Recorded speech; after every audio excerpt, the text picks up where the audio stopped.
이 영상은 최근 세간에 회자되는 안동댐 사건과는 직접적 관련 없는 순수 창작물, 즉 어디까지나 픽션일 뿐입니다. 시청에 오해 없으시길 바랍니다. 고요한 시골 마을, 한적한 저수지 둑길.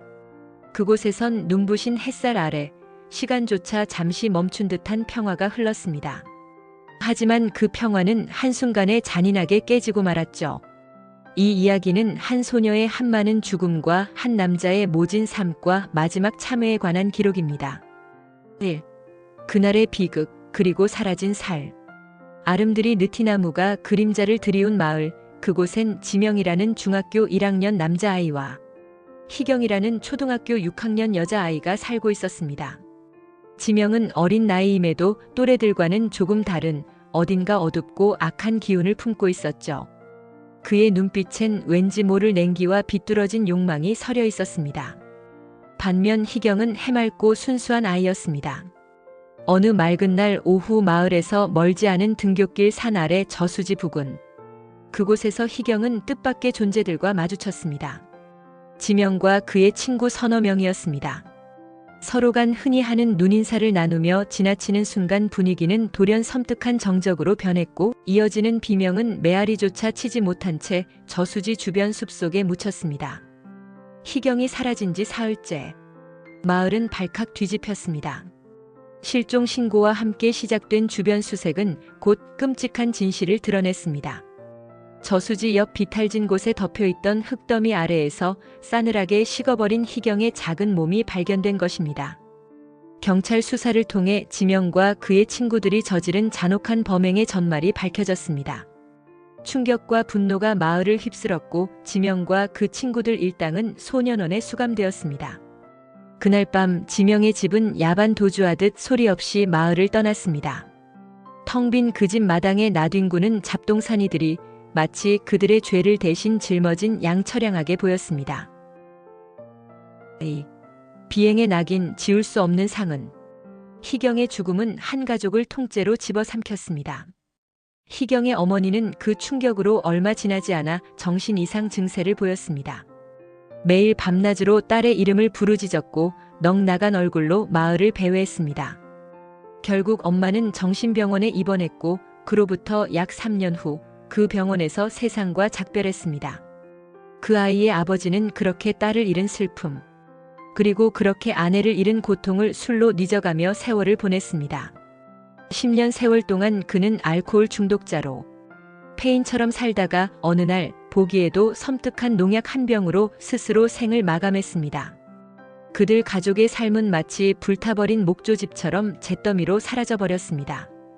한편 지명은 소년원 생활을 마치고 세상으로 나왔지만 그의 삶 또한 순탄치 않았습니다. 부모는 그를 마치 내놓은 자식처럼 대했고 그는 공돌이라는 이름으로 낮에는 공장에서 기계처럼 일하며 돈벌이를 해야 했습니다. 보통의 또래 친구들이 학교에서 꿈을 키우며 웃고 떠들 때 그는 기름때 묻은 작업복을 입고 거친 삶의 현장에서 힘겹게 살아야 했습니다. 때로는 밤새도록 술을 마시며 고향에서의 기억을, 그리고 그날의 끔찍한 일을 잊으려 발버둥 쳤습니다. 술에 취해 쓰러져 잠든 그의 얼굴엔 어린 나이에는 감당할 수 없는 고통과 죄책감이 뒤섞여 있었습니다. 3. 지옥에서 피어난 욕망의 꽃. 소년원 생활과 공장 노동자로서의 혹독한 삶은 그에게 일찍이 세상의 차가운 현실을 깨닫게 했습니다. 그는 남들과는 다른 삶, 이 지옥 같은 현실에서 벗어나 새로운 삶을 살아야 한다는 갈망에 휩싸였습니다. 그가 택한 길은 공부였습니다. 낮에는 거의 막노동 수준으로 일을 했고 밤에는 졸음을 쫓아가며 책과 씨름했습니다. 땀과 눈물로 얼룩진 페이지들을 넘기며 그는 지옥 같은 세상 속 스스로를 채찍질했습니다. 피나는 노력 끝에 그는 검정고시에 합격했고 꿈에 그리던 법과대학에 진학했습니다. 대학 시절에도 그의 열정은 식을 줄 몰랐습니다. 힘들고 고통스러운 과정의 연속이었지만 그는 몸에 밴 도끼 하나로 버텨냈습니다. 마침내 사법시험에 합격했고 다시 몇 년간의 변호사 생활 후 그는 비로소 속칭 기득권층의 일원이 되었습니다. 그렇게 겉으로는 번듯한 성공 가도를 달리는 듯 보였습니다. 사법고시에 합격한 후 변호사 생활을 시작하며 김지명이 가장 먼저 추진한 일은 자신의 과거를 완전히 지우는 것이었습니다. 희경에 대한 성폭행 및 살인 관련 범죄 기록을 말끔히 없애버리는 것. 그는 온갖 인맥과 압력을 동원하여 경찰과 검찰 쪽 수사 기록들을 삭제하는 데 성공했습니다. 그의 과거는 공식적인 서류상으로는 존재하지 않는 것처럼 보였습니다. 그런데 그러던 중 새롭게 펼쳐진 지방자치 시대의 도래는 그의 잠자던 본색, 즉 끝없는 욕망을 자극했습니다. 고향으로부터 멀리 떨어진 어떤 지방도시의 시장 자리에 도전했습니다. 첫 도전은 실패로 끝났지만 그는 포기하지 않았습니다. 절치부심 끝에 다시 출마하여 마침내 시장으로 당선되었을 때 그의 욕망, 야망은 절정에 달한 듯 보였습니다. 사실 그의 시장 당선은 단지 개인의 능력만으로 이루어진 것이 아니었습니다. 오랫동안 은밀한 관계를 맺어온 반국가적 성향의 무서운 폭력 조직으로부터 조직적인 도움받은 결과, 구체적으로는 그들의 막대한 자금력과 교묘한 선거 개입, 그리고 심지어는 협박까지 동원된 결과였습니다. 지명의 인생 자체가 그 반국가적 폭력 조직과의 공생관계로 흘러갈 수밖에 없는 상황에 놓이게 된 것입니다. 어쨌든 시장 김지명은 과거의 어두운 그림자를 완전히 지워버린 듯 화려한 조명 아래서 환하게 웃었습니다. 4. 다시 찾아온 과거의 그림자. 시장이 되기까지 그는 과거를 철저히 숨기고 살았습니다.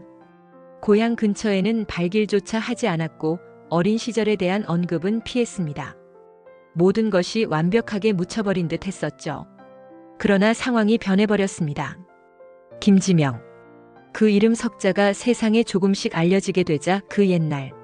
그러니까 잊고 살았던 그 옛날의 그 고향 친구들이 그를 찾아오기 시작했습니다. 다행히 그 친구들은 모두 과거의 악행을 뉘우치고 돌이켜 평범한 사회인으로 살아가고 있었지만 그들의 등장은 그에게 잊었던 과거 비행의 파편들을 떠올리게 했습니다. 그리고 전혀 예상치 못한 일이 발생하게 됩니다. 그는 경찰과 검찰의 기록은 지웠지만 자신이 1년도 채 다니지 못하고 소년원 수감으로 인해 퇴학당했던 중학교, 즉 동안 중학교에 남아있는 학적 기록만큼은 쉽게 손댈 수 없었습니다. 교장은 순순히 응해주었지만 교감으로 있던 노태영 선생님이 완강하게 김지명 관련 학적부 한 장 파기하는 것을 거부했기 때문입니다. 죽은 희경이와 어떤 특별한 인연이라도 있었는지 아니면 교육자로서의 확고한 정의감 때문인지는 알려지지 않았지만 그는 끝까지 원칙을 고수했습니다. 그러나 그 정도 문제로 머리 아파할 김지명이 아니었습니다.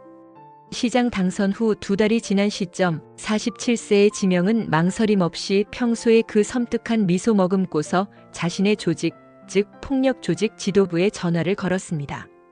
그리고는 아예 직접 지시를 내렸습니다. 빼도 박도 못할 올가미를 씌워 2개월 내로 노태영 교감을 제거하라. 그의 지시에 따라 곧바로 올가미 씌우기 작전이 실행되었습니다. 폭력 조직과 연계된 한 운동시설 제작 및 설치. 전문업자가 교감 선생님의 치적이 될 만한 사업을 엄청 싸게 해주겠다며 노태영 교감에게 접근했습니다. 동시에 거액의 커미션을 제공하며 그를 회유하기 시작했습니다.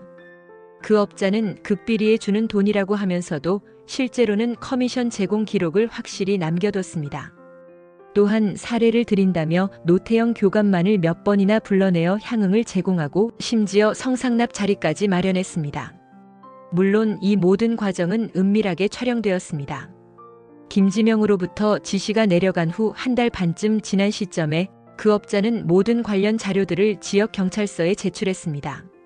물론 자료 제출자의 신원은 철저히 비밀에 붙여졌고 심지어 그 업자는 오히려 자신도 큰 곤욕을 치르게 되었다며 노태영 교감에게 하소연하기까지 했습니다. 경찰서 소환 조사가 이어졌습니다. 거액의 커미션 및 성접대 받은 사실이 명백하게 드러남에 따라 노태영 교감은 직장은 물론 가정, 그리고 지역사회로부터 손가락질 당하는 처지로 순식간에 몰락했습니다. 그런 상황일 때 업자는 다시 노태영 교감을 위로하는 척하며 향후 대책 함께 세워보자며 그를 안동댐 부근의 술자리로 불러냈습니다. 그날 이후 노태영 교감은 소리 소문 없이 실종되었습니다. 그런 일이 있은 직후 이미 오래전부터 김지명의 수족처럼 놀아나던 교장이 김지명 관련 학적부를 지명의 손에 넘겨줌으로써 동안 중학교에 남아있던 지명 관련 기록은 흔적조차 없이 사라져버렸습니다. 5. 마주한 진실 그리고 참회. 세월은 흘러 시민의 대표인 동시에 그 머슴이라는 공직의식 자체를 애당초 배운 바 없는 그 사람, 즉 김지명이 온갖 권모술수, 비리 동원하여 더 큰 야망, 야욕을 이루려고 살아가던 어느 날 그는 자신에게 청탁할 것이 있다며 찾아온 한 중소기업 사장과 술자리를 가지게 되었습니다. 그는 바로 자신의 옛 친구들, 그러니까 그때 그날의 그 남자 아이들 중 한 명이었습니다. 술잔을 기울이던 중 지명은 별다른 생각 없이 말하자면 술김에 그 소녀, 즉 희경의 가족이 그 후 어떻게 되었는지 물었습니다. 친구는 그날 이후 희경이 가족에게 닥친 비극을 상세히 털어놓았습니다. 정신병으로 죽은 엄마, 술로 생을 마감한 아빠, 그리고 뿔뿔이 흩어져 살아가게 된 어린 동생들 등등의 기구한 사연까지. 지나가는 말로 그냥 술안주 삼아 희경이 얘기를 꺼낸 지명, 인간 김지명이었음에도 옛 친구가 들려주는 슬픈 이야기에 그는 난생 처음으로 두려움을 느꼈습니다. 술잔을 움켜쥔 채 온몸이 얼어붙는 듯한 충격을 받았습니다. 자신으로 인해 한 가정이 얼마나 비참하게 무너졌는지 그날의 그 비행은 결코 지워져 버릴 수 없는 것이었음을 몸서리치게 깨달았다고나 할까요? 그 옛 친구와의 만남 이후 그는 스스로를 격리시켰습니다. 외부와의 모든 연락을 끊고 일주일간 거의 홀로 생활했습니다. 그 일주일은 그의 삶 전체를 압축한 지옥과도 같았습니다. 독종이란 별명까지 얻으며 이룩한 오늘의 성공이, 손에 쥔 권력이 그를 덮쳐오는 죄책감, 그리고 알 수 없는 두려움의 파도 앞에서는 무의미한, 그야말로 걸레 조각 같은 것이었습니다. 한마디로 그는 자신이 얼마나 사악한 삶을 살아왔는지, 그리고 어쩌면 전보다 더 사악한 삶 살아가고 있는지를 뼈저리게 느꼈던 것입니다. 6. 마지막 참회의 기록.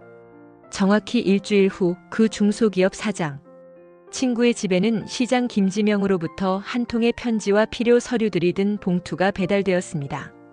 서류들이란 자신의 재산을 모두 처분하는 데 필요한 것들이었습니다. 군데군데 얼룩진 눈물 자국들이 선명한 지명의 편지, 그 주요 내용은 이러했습니다. 내가 어찌 하늘 보며 살아갈 수 있겠는가? 더 이상 나를 찾지 말아달라. 내 모든 재산을 처분하여 그때 그 소녀, 즉 희경의 동생분들, 그리고 실종되었던 동안 중학교 노태영 교감 선생님의 자녀분들께 전해달라. 사랑하는 시청자 여러분, 위와 같은 가슴 아픈 이야기. 마주할 때면 인간의 본성, 사람이라 불릴 자격 등을 깊이 생각하곤 한답니다.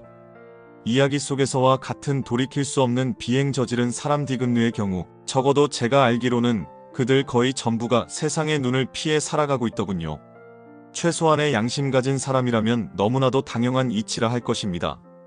그러나 상당히, 아니 매우 드물게도 자신의 과거를 잊은 채 오히려 세상 속에 당당히 서려는 이들도 있는 것 같긴 합디다. 우리는 과연 그들을 온전한 사람이라 부를 수 있을까요? 사람으로서의 기본 조건, 즉 최소한의 양심, 그것조차 없는데도 말입니다. 살쾡이나 늑대, 그런 짐승들과 똑같은데도 말입니다. 정녕 사람이 아닌데도 말입니다. 피어나기커녕 맺혀보지도 못한 채 무참히 짓밟혀버린 한 소녀의 하늘나라 안식을 기도드려 봅니다.